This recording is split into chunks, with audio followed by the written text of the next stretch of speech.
Hello belles âmes en éveil. Ça fait bien longtemps que je n'ai plus fait de vidéo. Je me suis dit que pour l'équinoxe et la saison de l'enchanteresse, il fallait que je revienne vous faire un petit coucou. Alors j'aurais plein de choses à vous raconter parce que j'ai été fort occupée avec mon déménagement, mais ça fait bouger beaucoup de choses dans ma vie. Mais aujourd'hui, je veux juste vous faire une petite vidéo de reprise sur un sujet, une réflexion que je me suis faite, pas que aujourd'hui, mais c'est revenu aujourd'hui. Voilà, une petite vidéo assez courte. Enfin, je vais essayer, parce que je parle toujours plus que ce que je prévois. Mais je voulais vous partager le fait, et je me demandais si c'était pareil pour vous, mais en tout cas, moi, je pense que ça fait partie de mon chemin de vie, que au départ, je suis déjà pas une personne très jugeante. Je me juge beaucoup plus moi que je ne juge les autres, et je pense que c'est quelque chose que les gens apprécient chez moi, c'est que je suis pas très jugeante et que j'aime les gens comme ils sont. Mais bon, voilà, il m'arrive quand même de juger de temps en temps, ou en tout cas, même si, enfin oui, c'est quand même une espèce de jugement, même si je peux respecter le choix des personnes et ne pas, quelque part, ne pas avoir une mauvaise opinion d'elles parce qu'elles ont fait des choix différents de moi. Mais n'empêche qu'il y a quand même une petite voix en moi qui dit que je pense pas que ce soit quand même le meilleur choix à faire. Moi, je pense plutôt qu'il faudrait faire comme ci, comme ça, et que ça, c'est pas très approprié, et que gna gna gna. Comme je dis, ça m'empêche pas de les aimer et de les apprécier, même s'ils font d'autres choix. Mais il y avait quand même cette espèce de petit juge intérieur, ou je sais pas, d'ego qui croit mieux savoir que tout le monde ce qu'il est bon de faire ou pas. Et je me suis rendu compte qu'à chaque fois que j'avais pu avoir un pseudo-jugement, un petit ou un gros jugement sur certaines choses, ou que j'ai dit genre moi ça jamais machin, ou je comprends pas ça, ou enfin voilà, où je pense pas que ça soit la meilleure façon de faire, ou etc. Eh bien la vie s'est arrangée pour pour me faire vivre cette situation, parce que j'ai vraiment l'impression que je pense être, que j'ai une certaine voie de thérapeute à suivre, et que du coup, pour me permettre de pouvoir me mettre à la place de tout le monde et comprendre tout le monde, on me fait vivre. Enfin, je vous ai déjà dit, j'ai l'impression d'avoir eu 10 vies en une, d'avoir vécu un peu tout, mais d'une manière, comme j'ai dit, je me suis toujours sentie pleine de gratitude parce que je me sens protégée, et que comme je suis quelqu'un de très sensible, même si j'ai refermé ça pendant tout un temps, euh, j'ai pas besoin d'aller dans certains extrêmes comme certains vont pour arriver à comprendre les choses. Et c'est quelque chose qui peut déjà me paraître extrême pour moi, que ma sensibilité, mais qui est loin d'être des extrêmes que certaines autres personnes ont besoin d'atteindre. Et du coup, je me sens quelque part protégée, mais j'ai l'impression qu'on me fait vivre un peu toutes les situations en atténué, comme je dis, en pas trop grave, mais suffisamment pour que je comprenne et que je puisse me mettre à la place de tout le monde, pour pouvoir comprendre tout le monde. Et donc, ben oui, franchement, je remarque que chaque fois que j'ai pu émettre une once de jugement, petit ou grand, je me suis retrouvée à vivre cette situation-là, un peu ou longtemps après, mais voilà, pour me permettre oui, de comprendre en fait, et de me dire ah ouais, en fait, quand on est dans cette situation-là, si on peut vivre ça, on peut ressentir ça, on peut faire ce choix-là, et pour arriver à un espèce de, je suppose, d'état total de non-jugement. Enfin voilà, moi je sens vraiment que je vais vers une espèce de d'amour universel. Il y avait d'abord eu l'amour inconditionnel avec voilà, l'étape flamme jumelle, mais je sens vraiment que c'est un espèce d'amour universel, euh, et de non-jugement. Et voilà, et donc ça me fait rire qu'à chaque fois on me fait vivre des choses. Bon, je vais quand même vous donner deux exemples. Il y en a eu beaucoup, hein, mais et parce que maintenant que je suis plus éveillée et consciente, je m'en rends compte. Mais je pense que c'est depuis le début de ma vie que c'est comme ça, et qu'à chaque fois que j'ai pu juger quelque chose, on me l'a fait vivre. Sauf qu'à ce moment-là, je m'en rendais pas compte. Mais mes deux exemples plus ou moins récents. gros exemple, parce qu'il y en a plein de petits aussi. C'est par exemple, j'ai jugé, quand, il y a quelques années, j'ai jugé d'autres collègues qui ont fait des burn-out, parce que dans le milieu où je travaille, il y en a beaucoup des burn-out. Et, et je me disais, oui, mais quand même, comment on peut en arriver là? Moi, je suis forte, machin, et puis, enfin, genre, c'est qu'ils ont mal géré, tatati, tatata. Et puis après, quand les burn-out se prolongeaient, je me disais, mais ils profitent du système, ils ont l'air d'aller bien, ils font semblant, ils profitent alors qu'ils pourraient retravailler et contribuer à la société, blablabli, et blablabla, et blablabla. Tchi, tchi, tchi, tchi, tchi, tchi. Et donc, ben, qu'est-ce qui m'est arrivé? Ah, licenciement, burn-out. Et donc, en décembre, ça fera 3 ans que je ne travaille plus. Alors ça, le truc que j'aurais jamais pu imaginer de ma vie, parce que j'ai toujours été très active avant, et de rester 3 ans sans rien faire, mais j'aurais vraiment jamais pu l'imaginer, mais jamais. Et ouais, et de quelque part maintenant ne plus me culpabiliser de vivre sur le système, parce qu'au début je me suis quand même culpabilisée, hein, parce que je me suis jugée moi-même, hein, et mais parce que je me rends compte que je contribue à la société quand même, à ma façon, bah déjà par mes vidéos, ne serait-ce qu'en faisant une vidéo par exemple, mais en faisant plein d'autres choses que je fais voilà, dans ma vie, même si pour l'instant je ne travaille pas de manière classique et que je ne gagne pas un salaire, parce que voilà, parce que je ne suis pas encore totalement remise de mon burn-out, même si ça va beaucoup mieux. Mais voilà, je, bah maintenant, je ne juge plus les gens qui sont en burn-out parce que je l'ai vécu et que je sais ce que c'est. Et puis, enfin, il y a eu plein d'autres choses, hein, mais voilà, récemment, par exemple, dans les milieux que je fréquente de développement personnel, spirituel, etc., il y a beaucoup de personnes qui prônent le polyamour. Et moi, c'est quelque chose que j'avais vraiment beaucoup de mal à comprendre et que j'ai eu tendance à juger aussi. Parce que pour moi, c'était pas dans mes valeurs et c'est pas quelque chose qui se faisait. Et donc, je l'ai jugé aussi. Même si je ne m'étais... Enfin, voilà, comme je dis, hein, j'aimais pas moins ces personnes-là et je laisse chacun vivre les expériences qu'il décide de vivre et ça ne change rien en fait que je les apprécie, mais il y a une petite voix qui disait c'est pas la bonne façon de faire, c'est pas ça qu'il faut vivre, c'est pas ça que notre âme attend. Sauf que notre âme, elle est venue faire des expériences et donc voilà, en fait, il n'y a rien de bon ou de mauvais. C'est des expériences qui après nous font comprendre, enfin voilà, la voix, je sais même pas s'il y a une voix, enfin bon, bref. Bon, après, là-dessus, j'ai à moitié changé d'avis. Mais je me suis retrouvée de nouveau dans une situation que je n'aurais jamais pu imaginer avant. Après une longue période de célibataria et de abstinence même, hein, pendant des années. Je sais pas, comme je dis, mon déménagement, ça fait bouger plein de choses. Et donc, me voilà que tout d'un coup, je suis sortie avec 2 personnes différentes. Pas totalement en même temps, mais quand même.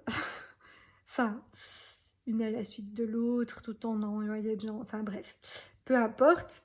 Mais le truc que j'aurais jamais cru, enfin, une situation dans laquelle j'aurais jamais cru me retrouver, parce que du coup, je ne sais pas faire de choix.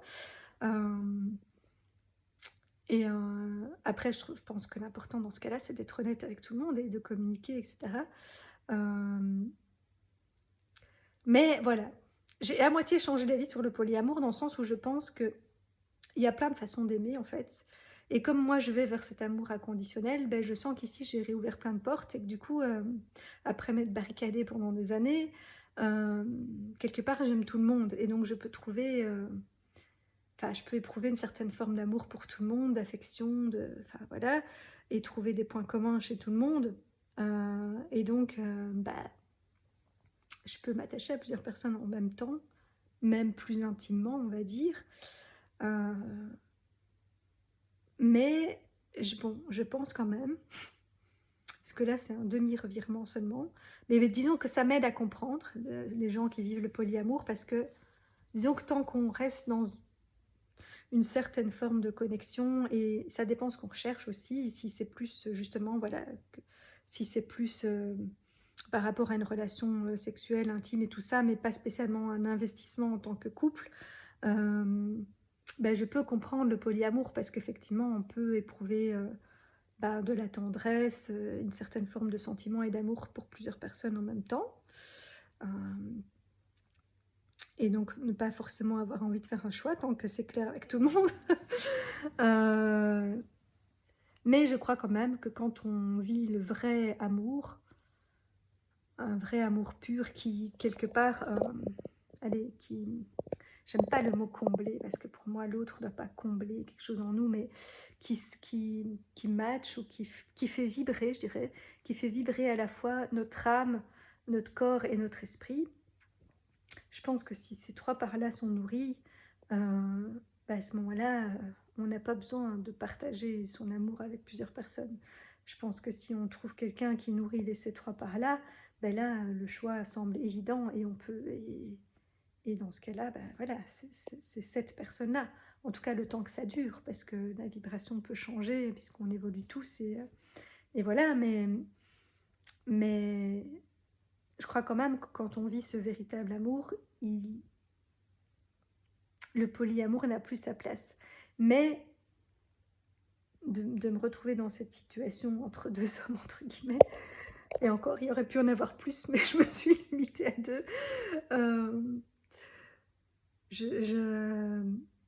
Ça m'aide à comprendre, en fait, à comprendre que les personnes puissent être là-dedans, parce que quand on est dans un état d'esprit comme ça, d'ouverture d'esprit, d'avoir envie d'expérimenter, et on est dans cette espèce, oui, d'amour de tout le monde, on peut se sentir attiré, éprouver des sentiments pour plusieurs personnes en même temps, et avoir envie de partager son intimité avec plusieurs personnes en même temps. Maintenant, je peux le comprendre. Mais pour moi, c'est quand même parce que ça reste on ne nourrit que certaines parts de nous. Je dirais même plus charnel dans ce cas-là, et un peu émotionnel, spirituellement, voilà. Mais je pense que si vraiment toutes les parts de nous vibrent pour quelqu'un, bon, on n'a pas besoin de partager à ce moment-là. Mais bon, voilà, bref, ça c'était un petit aparté, parce que sur cet exemple-là, je ne suis qu'à moitié convaincue, mais ça m'a retiré toute forme de jugement, parce que je peux comprendre le sentiment qu'on peut éprouver, et comment on peut se retrouver dans cette situation-là, et que certaines personnes fassent ce choix-là, parce que voilà, parce qu'à ce moment-là, ça nourrit ce qu'elles ont besoin, et que trouver la personne qui fait vibrer tout notre être, c'est pas évident. Et donc, en attendant, tout le monde n'est pas obligé de faire abstinence, n'est-ce pas? Moi, ça a été mon choix tout un temps, pour diverses raisons qui n'ont pas été les mêmes tout au long de la période.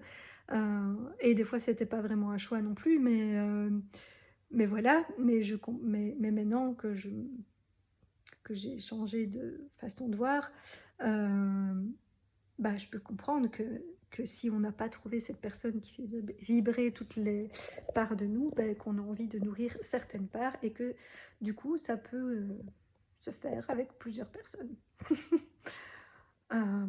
Les gens qui me connaissent vont se dire « Oula, mais qu'est-ce qui s'est passé ?» Parce que ça encore, c'est le truc que j'aurais jamais pu dire il y a quelque temps. Donc, voilà. Mais vraiment, moi je rigole, hein, parce que je trouve que la vie, c'est vraiment une petite farceuse, ou le divin en nous. Après, moi, j'ai beaucoup d'humour, mais bon, je remarque que toutes les personnes dans mon entourage qui sont un peu connectées à tout ça, et qui reçoivent des petits messages de la vie, et elles me disent tous la vie et le divin, beaucoup d'humour. Et c'est mieux, parce qu'il faut en rire. Et il faut prendre ça comme un jeu, comme une expérience, et voilà. Et justement, arrêter de se juger, ou de se classer, ça c'est bien, ça c'est pas bien, tatata. En fait, c'est que des expériences. Et je pense que tant qu'elles sont faites en conscience et dans l'authenticité, tant qu'on est clair avec soi, avec les autres, qu'il y a de la communication, et que ça ne blesse personne, quelque part, les choix que les personnes font, et que c'est juste pour nous à ce moment-là, que c'est pas un choix qui est fait par peur ou par, voilà, pour des mauvaises raisons, enfin mauvaises entre guillemets raisons, parce que même encore là, ben, si on est blessé, on n'y peut rien. Et oui, au départ, on va réagir à cause de nos blessures ou de nos peurs ou de ci, de ça, mais ça non plus, c'est pas mal. C'est juste qu'il faut le temps qu'on en prenne conscience et donc on est obligé de passer par tout ça. Euh, donc voilà, mais je pourrais vous donner encore plein d'exemples, mais c'est les exemples, les plus gros exemples, les plus récents, on va dire, dans ma propre vie. Et donc voilà, ça me, ça me fait rire et en même temps, je trouve ça génial en fait, que comment la vie nous fait vivre bah, vraiment ce qu'on a envie, ce qu'on a à vivre pour comprendre les choses. Et aussi, donc il y a ce truc-là de à chaque fois que je juge, on me fait vivre le truc. Et aussi, je remarque que souvent, on nous fait vivre les deux situations inverses. Genre, quand on a été, pour prendre un exemple classique, quand on a été bourreau, ben, on va se retrouver dans une situation où on sera la victime et inversement, pour qu'on puisse comprendre, le rôle de l'autre. Enfin, moi, j'ai remarqué ça avec un ex, avec qui enfin, je suis encore amie, même si on ne se voit plus, mais voilà, à l'époque, on se voyait encore. Et quand il me racontait des trucs avec sa nouvelle copine, ben, je rigolais parce qu'en fait, elle lui faisait vivre ce que lui m'avait fait vivre. Et enfin voilà, et je trouvais ça marrant. Enfin, c'était pas marrant dans le sens où lui, ça l'amusait pas sur le coup, mais moi, je trouvais ça marrant parce que vraiment, la vie, elle fait ça. Elle nous fait vraiment vivre pour qu'on puisse comprendre, en fait, pour qu'on puisse comprendre l'autre, qu'on arrête de juger, qu'on puisse se mettre à la place de l'autre.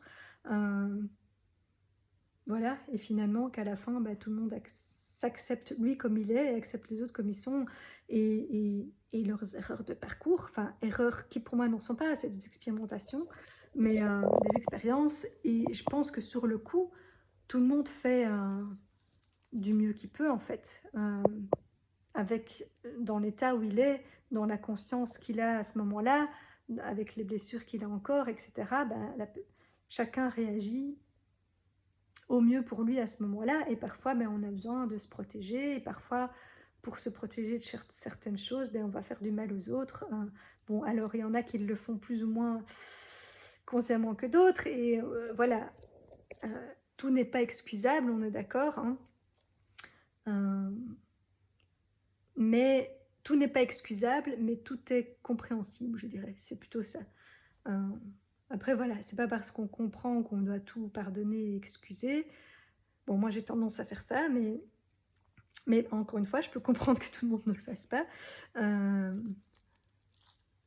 Parce que voilà, il y a des comportements qui clairement sont inacceptables, mais qui restent pour moi compréhensibles parce que la personne a agi sous le coup d'une émotion, une blessure, une peur, etc. Et, et que ça n'avait peut-être rien de personnel, quoi, quelque part. Et, moi, vraiment, enfin, voilà, je suis émerveillée, même si c'est pas toujours gai sur le coup, hein, parce que là, je vous ai donné des exemples qui étaient encore... enfin, quoique, le burn-out, c'est pas gai à vivre, hein, je vous l'accorde. Donc voilà, parfois, c'est des choses qui sont plaisantes à vivre, entre guillemets, et des fois moins plaisantes à vivre, mais je pense qu'on peut tout prendre quelque part avec humour et avec un minimum de hauteur, bien que quand on soit en plein milieu de la situation, on ne le prenne pas comme ça, hein, puisqu'on est sous le coup de l'émotion et de l'instant présent, mais par après, on se rend compte que tout, voilà,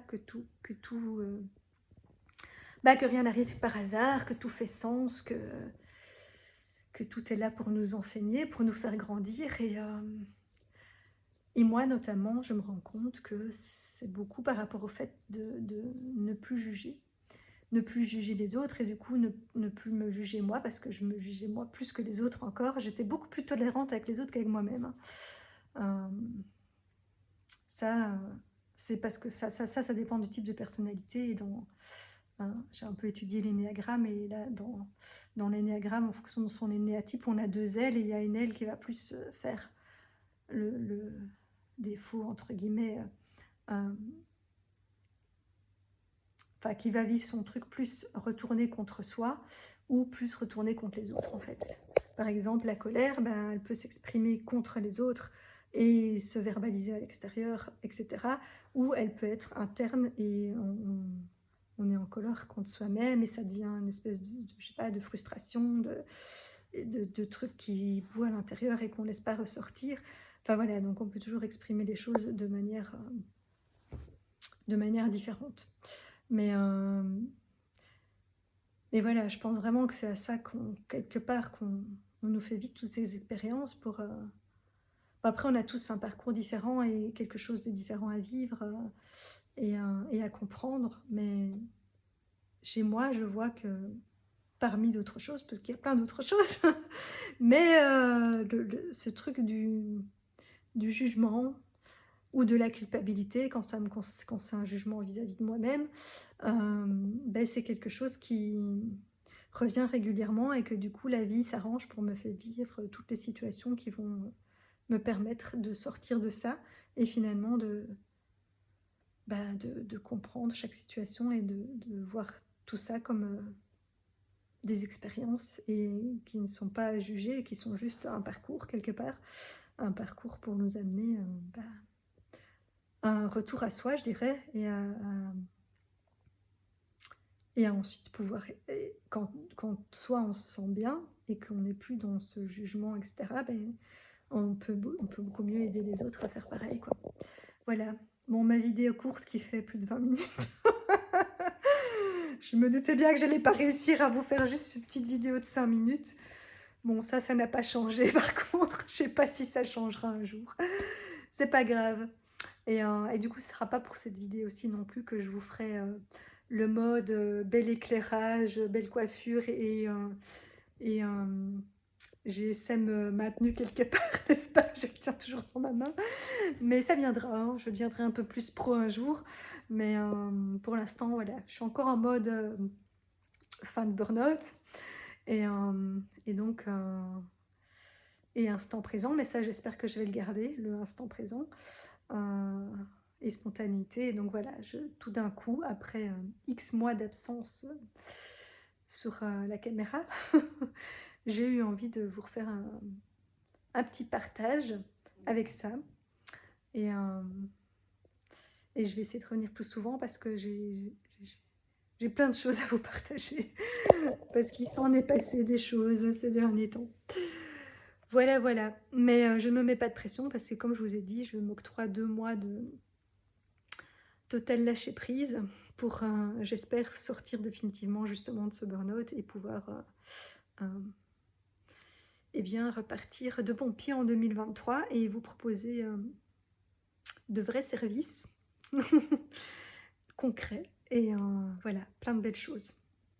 2023, ça sera mon année pour ça. Je dis pour ça parce que les autres années m'ont apporté plein d'autres choses, mais voilà, d'un point de vue professionnel, ça sera 2023.